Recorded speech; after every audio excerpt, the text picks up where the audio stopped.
সবাইকে নমস্কার ও আদাব। আশা করি সবাই ভালো আছেন। আজকে আপনাদের দেখাবো আমি ডিমের চপ রান্না করে, ডিম আর আলু দিয়ে চপ রান্না করব। এটা হচ্ছে বিকেলের নাস্তায় চায়ের সাথে জমে যাবে, খেতে খুবই সুস্বাদু হয়। তো সেজন্য আমি এখানে নিয়ে নিয়েছি ডিম সিদ্ধ করে নিয়েছি। আর ডিম আর আলু তো সবাই সিদ্ধ করতে পারেন, সেজন্য ওটা আর দেখালাম না। এখানে ডিম সিদ্ধ করে নিয়েছি আর এখানে আলু ম্যাশ করে নিয়েছি। আর এই পুরটা বানানোর জন্য এখানে নিয়েছি কাঁচামরিচ কুচি, পেঁয়াজ কুচি, রসুন কুচি, আদা কুচি। এগুলো আমি পেস্ট করে নিইনি, দা দিয়ে ভালোভাবে কুচি কুচি করে কেটে নিয়েছি। আর এটার টেস্ট আরও ভালো আসার জন্য এখানে একটা ম্যাজিক মশলা নিয়েছি।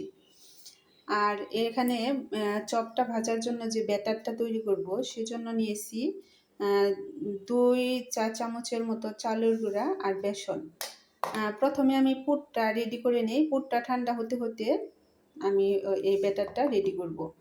আর এখানে আছে হলুদের গুঁড়া, মরিচের গুঁড়া, লবণ, এগুলা তো লাগবেই। তো আমি কড়াইটা বসিয়ে দিয়েছি, এখন গ্যাসটা অন করে দেব। আমার কড়াইটা গরম হয়ে গেছে, এখন তেল দিয়ে দিব। ভিডিওটি দেখতে দেখতে আমার চ্যানেলটা সাবস্ক্রাইব করে আমার পাশে থাকার অনুরোধ রইল। সবাই আমার পাশে থাকবেন।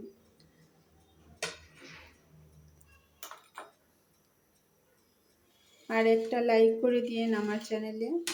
তো এখন হচ্ছে আমার তেলটা গরম হয়ে গেছে, এখন আমি এক এক করে সব মশলাগুলো দিয়ে দিব। প্রথমে দিয়ে দিব পেঁয়াজ কুচি,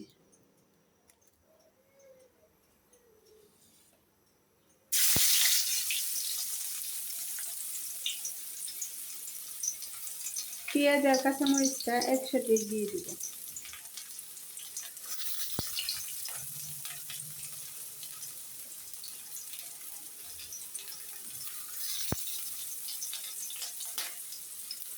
এটা একটু হালকা ভেজে তারপর রসুন আর আদা কুচিটা দিয়ে দিব।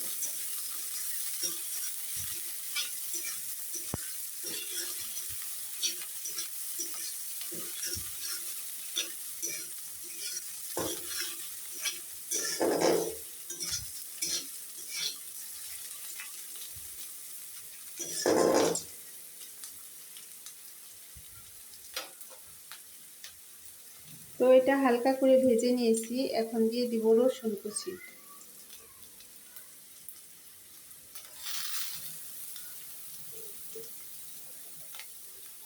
আর দিয়ে দিব আদা কুচি।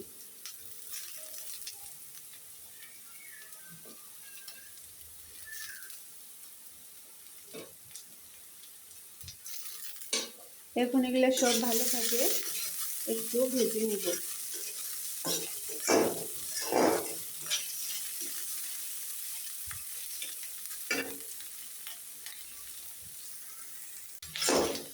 এই যে আমি এগুলো ভালোভাবে ভেজে নিয়েছি, এখন এই ভাজার উপর এখন দিয়ে দেবো এক এক করে সব বাকি মশলাগুলো।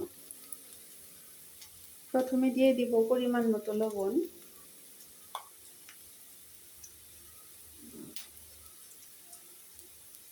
তারপরে দিয়ে দিব হলুদের গুঁড়া, তারপরে যেহেতু কাঁচা মরিচ বেশি করে দিয়েছি, মরিচের গুঁড়াটা সামান্য একটু দিয়ে দিব।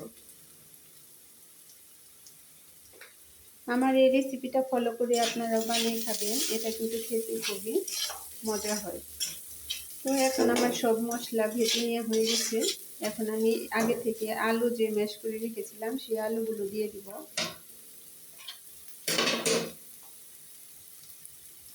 এই যে আলু,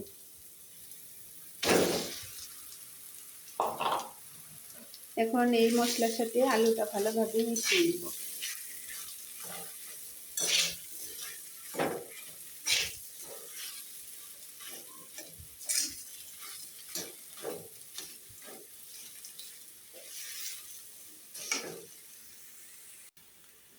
এই যে বন্ধুরা, আমার পুরটা তো ভালোভাবে ভেজে নেওয়া হয়ে গেছে, এখন এর উপরে দিয়ে দিব ম্যাজিক মশলা।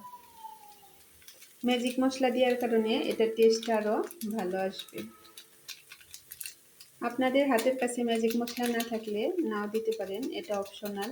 আমি একটু টেস্ট ভালো আসার জন্য দিয়ে দিলাম।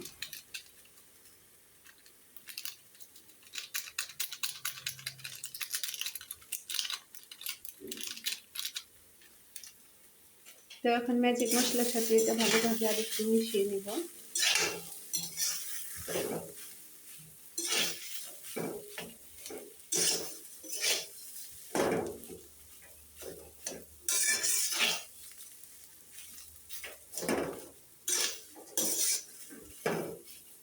তো আমার এটা মিশানো হয়ে গেছে, এখন এটা আমি নামিয়ে নেব।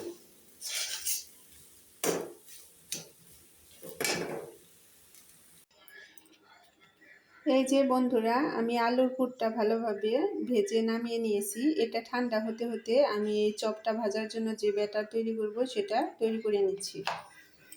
তো সেজন্য যে বলে দিলাম আগে থেকে, এখানে 2 চামচের মতো চাউলের গুঁড়া আর বেসন নিয়েছি। এখন এটার উপর দিয়ে দিব লবণ, পরিমাণ মতো দিয়ে দিলাম লবণ। তো লবণটা আমি একটু ডিম যে সিদ্ধ করে পিস পিস করে কেটে নিয়েছিলাম এটার উপরও দিয়ে দিব। দেওয়া হয়ে গেছে। এখন এই ব্যাটারের উপর দিয়ে দিব হলুদের গুঁড়া পরিমাণ মতো। হলুদের গুঁড়া দিলাম, এখন দিয়ে দিব মরিচের গুঁড়া।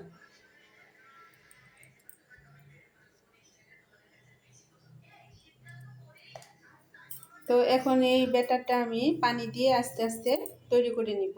এটা আমি অফ ক্যামেরায় তৈরি করে নিচ্ছি। ব্যাটারের ঘনত্বটা আমি আপনাদের দেখিয়ে দিব।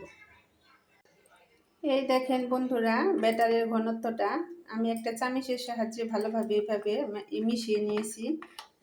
অবশ্যই এই একটা চামচের সাহায্যে এটা ভালোভাবে ফেটিয়ে নেবেন। আমার ব্যাটারের ঘনত্বটা আশা করি বুঝতে পারতেছেন। এই যে এরকম করে নিয়েছি। এখন আমার আলুর পুরটা ঠান্ডা হয়ে গেছে, সেজন্য এখন আমি এগুলা চপ আকারে শেপ দিয়ে নেব। সেজন্য আমার 2 হাত ব্যবহার করতে হবে। আপনাদের বোঝানোর সুবিধার্থে আমি একটা করে দেখাচ্ছি, তারপর আমি অফ ক্যামেরায় সবগুলো চপ শেপ দিয়ে নেব।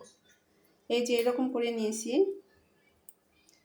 এখন একটা ডিম এর মাঝখানে দিয়ে দিব। এই যে এরকম করে দিয়ে আরও কিছু আলুর পুর নিয়ে এভাবে ঢেকে একটা চপের শেপ দিয়ে নিব।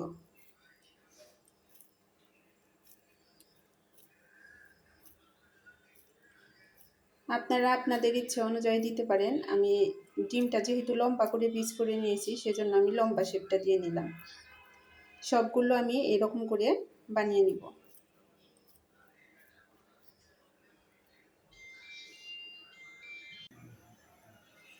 এই যে আমি সবগুলা চপ রেডি করে নিয়েছি।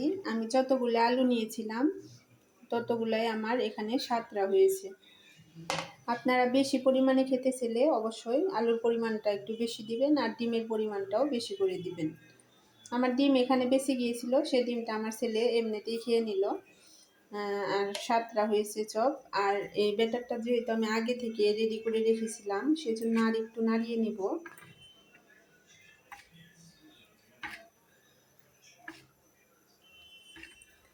এখন এই ব্যাটারে চপগুলো দিয়ে ভালো করে ব্যাটারটা গায়ের সাথে মিশিয়ে তারপরে ভেজে নেব।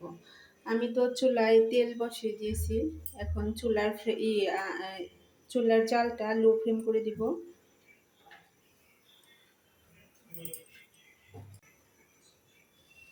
আমার তেলটা ভালোভাবে গরম হয়ে গেছে। এখন এখান থেকে এক এক করে চপগুলো এখানে নিয়ে এই ব্যাটারের সাথে ভালোভাবে মিশিয়ে তারপর তেলে দিয়ে দিব।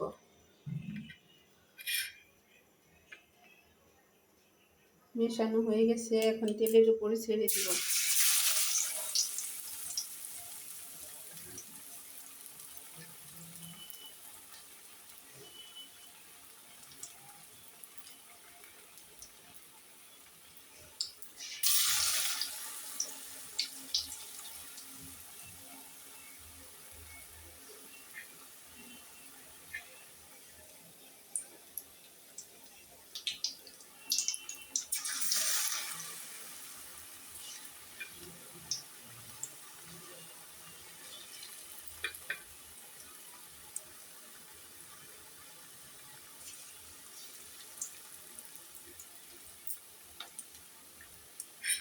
আমার এখানে এক ব্যাচে হবে না, আমি 2 ব্যাচ করে নিব। প্রথমে 4টা দিয়ে ভেজে নেই, তারপরে 3টা ভেজে নেব।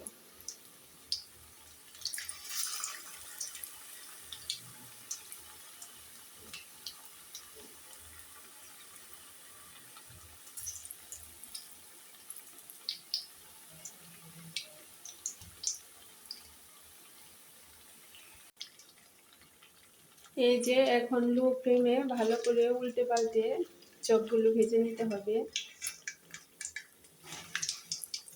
এই সময় জালটা লো ফ্লেম করে দিবেন। হাই হিটে করলে এটা কিন্তু উপর থেকে পুড়ে যাবে আর ভিতরে হবে না।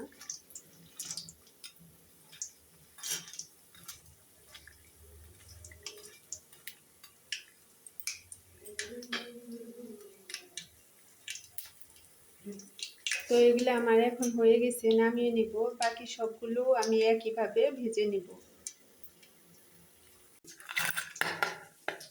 এই যে বন্ধুরা, আমি প্রথম ব্যাচটা এরকম করে ভেজে নিয়েছি লাল লাল করে। আমার প্রথম ব্যাচ ভাজা কমপ্লিট হয়ে গেছে।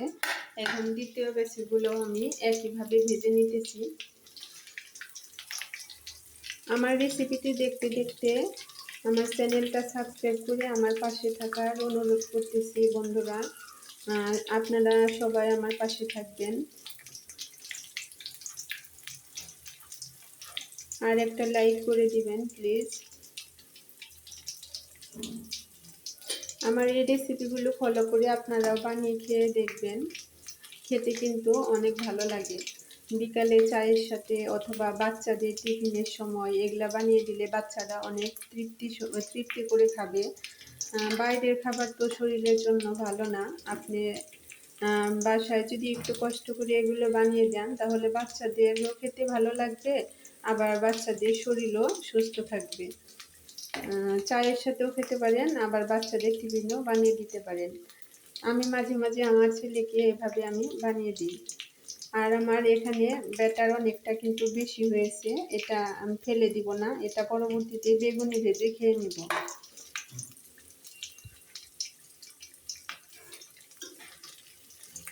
তো আমার এগুলাও ভাজি হয়ে গেছে, এখন আমি নামিয়ে নিব।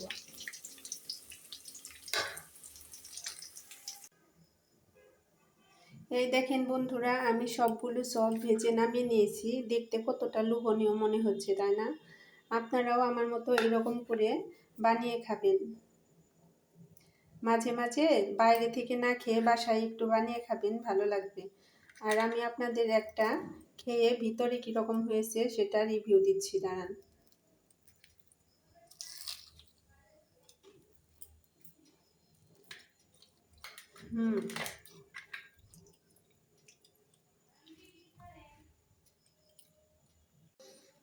এটা কিন্তু অনেক গরম, মুখে দেওয়ার পর আমার মুখে গরম লেগে গিয়েছিল। এই দেখেন ভিতরটা কত সুন্দর হয়েছে।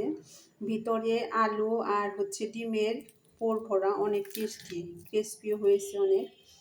ভিতরটা কতটা লোভনীয় মনে হচ্ছে, তাই না? অনেক টেস্টি হয়েছে। দেখুন শব্দটা কীরকম, দেখেছেন? আপনারাও এরকম করে বানিয়ে খাবেন। আমি আলাদা একটা প্লেটে নিয়ে নিয়েছিলাম, গরম, খেতে পারতেছি না, একটু পরে খাবো। আর আমার এই রেসিপিটি যদি ভালো লাগে অবশ্যই আমার চ্যানেলটা সাবস্ক্রাইব করে আমার পাশে থাকবেন। আজকের ভিডিওটি আর বড় করব না, পরবর্তী ভিডিওতে আবার দেখা হবে। সবাই সুস্থ থাকবেন, ভালো থাকবেন আর আমার পাশে থাকবেন। যারা যারা ভিডিওটি দেখতেছেন তাদেরকে অসংখ্য ধন্যবাদ জানিয়ে আজকের ভিডিও এখানেই শেষ করতেছি।